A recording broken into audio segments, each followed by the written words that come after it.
വിദേശത്ത് പോയി ഉന്നത വിദ്യാഭ്യാസം നേടുക എന്നത് ഇന്ത്യയിലെ നിരവധി വിദ്യാർത്ഥികളുടെ സ്വപ്നമാണ്. ഇപ്പോഴിതാ വൻ തുകയാണ് ഇന്ത്യക്കാർ വിദേശ വിദ്യാഭ്യാസത്തിനായി ചിലവഴിക്കുന്നതെന്ന റിപ്പോർട്ടുകളും പുറത്തുവരുന്നു. കഴിഞ്ഞ 10 വർഷത്തിനിടെ വിദേശ വിദ്യാഭ്യാസത്തിനായി ഇന്ത്യക്കാർ 1.76 ലക്ഷം കോടി രൂപയാണ് വിദേശത്തേക്ക് അയച്ചത്. റിസർവ് ബാങ്കിലെ കണക്കുകൾ പ്രകാരമാണിത്.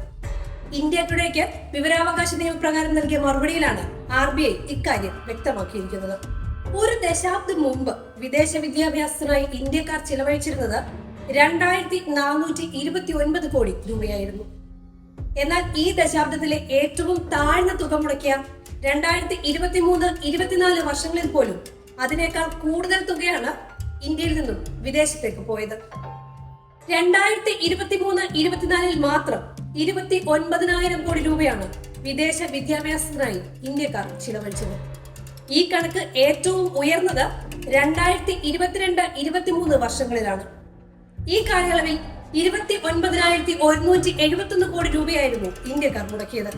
ഈ കണക്കുകൾ പരിശോധിച്ചാൽ ഒരു ദശാബ്ദത്തിനിടെ വിദേശ വിദ്യാഭ്യാസത്തിനായുള്ള ഇന്ത്യക്കാരുടെ പണമയക്കൽ ഏകദേശം 1200% വർദ്ധിച്ചെന്ന് വ്യക്തമാകും.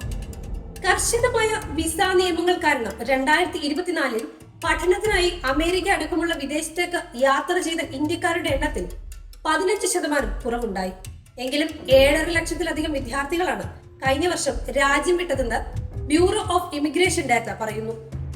2023 ഇത് 9 ലക്ഷത്തിന് അടുത്തായിരുന്നു. ഇത്രയധികം വിദ്യാർത്ഥികൾ വിദേശ പഠനം ആഗ്രഹിക്കുന്നു എന്നതിൽ നിന്നും ഇന്ത്യയുടെ ആഭ്യന്തര ഉന്നത വിദ്യാഭ്യാസ മേഖലയെക്കുറിച്ചുള്ള ചോദ്യങ്ങൾ ഉയരുന്നുണ്ട്. പ്രത്യേകിച്ച് കേരളം പോലുള്ള സംസ്ഥാനത്തെ വിദ്യാർത്ഥികൾ ഉന്നത വിദ്യാഭ്യാസത്തിന് വിദേശ രാജ്യങ്ങളെയും മറ്റു സംസ്ഥാനങ്ങളെയും ആശ്രയിക്കുന്ന അവസ്ഥയുണ്ട്. ഉന്നത വിദ്യാഭ്യാസ രംഗത്തെ ദിശാബോധമില്ലായ്മയും നയവൈകല്യവും സർവോപരി തൊഴിലില്ലായ്മയുമാണ് വിദ്യാർത്ഥികളെ സ്വന്തം നാടുവിടാൻ പ്രേരിപ്പിക്കുന്ന ഘടകങ്ങൾ. കേരളത്തിലെ ഉന്നത വിദ്യാഭ്യാസ മേഖലയിലെ നിരവധി സ്ഥാപനങ്ങളിലെ സീറ്റുകൾ ഒഴിഞ്ഞുകിടക്കുന്ന അവസ്ഥയുമുണ്ട്. ഇത്തരത്തിൽ നാടുവിടുന്ന യുവാക്കൾ നമ്മുടെ പണം മാത്രമല്ല മറ്റു വിദേശ രാജ്യങ്ങളിൽ എത്തിക്കുന്നത്, ഏറ്റവും അമൂല്യ സമ്പത്തായ മനുഷ്യ വിഭവശേഷി കൂടിയാണ്.